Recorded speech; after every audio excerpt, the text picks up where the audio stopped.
Баршаларыңызға қайырлы күн оқырмандар, ақыл кеңестеріңіз керек болып тұр еді. Мен 18 жастан тұрмыстамын, қазір жасым 20-да. Мен көтеріп қойып шықтым, жолдасым жақсы адам негізі. Басында жақсы көріп жүрдік бір-бірімізді. 3 айдан кейін мені зорлап қойды. Өзінен сұрасам байқамай қалдым дейді. Үнемі мені жұмыстан үйге алып барып, әкеліп тастайтын еді. Қатты сенетін адамым еді. Ең бірінші машинада зорлаған. 2 рет қатты жынысымды ауыртқан. Содан жылап бақырғанынан үйге апарып тастаған.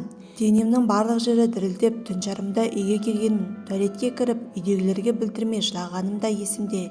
Киімімді ауыстырып жатқанда қан көріп қалдым. Содан қатты жыладым. 2-3 күн өткен соң ол мені тауып алып, сөйлесейік, мен саған үйленемін деді. Тағы біраз уақыттан кейін жыныстық қатынасқа түсіп жүрдік. Мен көтеріп қойғанымды білдім. Оған айттым. 1 айдан кейін ол мені алып қашты. Солай отбасы болып кеттік. Басында оның отбасысы жақсы болатын. Тұрмыс құрғаныма 1 апта болғаннан кейін жолдасым мені тастап жұмысқа кеткен болатын. Ал мені ата-анасы мен аға қарындастарының қастарына тастап кетті. Олардың маған көзқарастары өзгеріп, айтпаған сөздерді айтты. Әркіммен жәлептік жасап, тиіп алдың байға деп күлетін болды.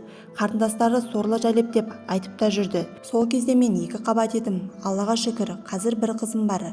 Жақында жолдасымен әңгіме айтып отырған кезде сөздерінен түсіндім. Даже күйеуім мені қыз болмай оған жолыққан деп есептейді екен. Содан бері ұйқым бұзылды, түнім жылаумен өтеді. Мен сеніп жүрген бір төсекте жатқан адамым маған сенбейді екен. Сонша айттым, түсіндіруге тырыстым, қан келген деп, бірақ ойын өзгертетін емес. Көңілім суып кетті. Егер ажырасып кетсем не болады? Мені басқалар да солай ойлап, жеп көріп кете ма?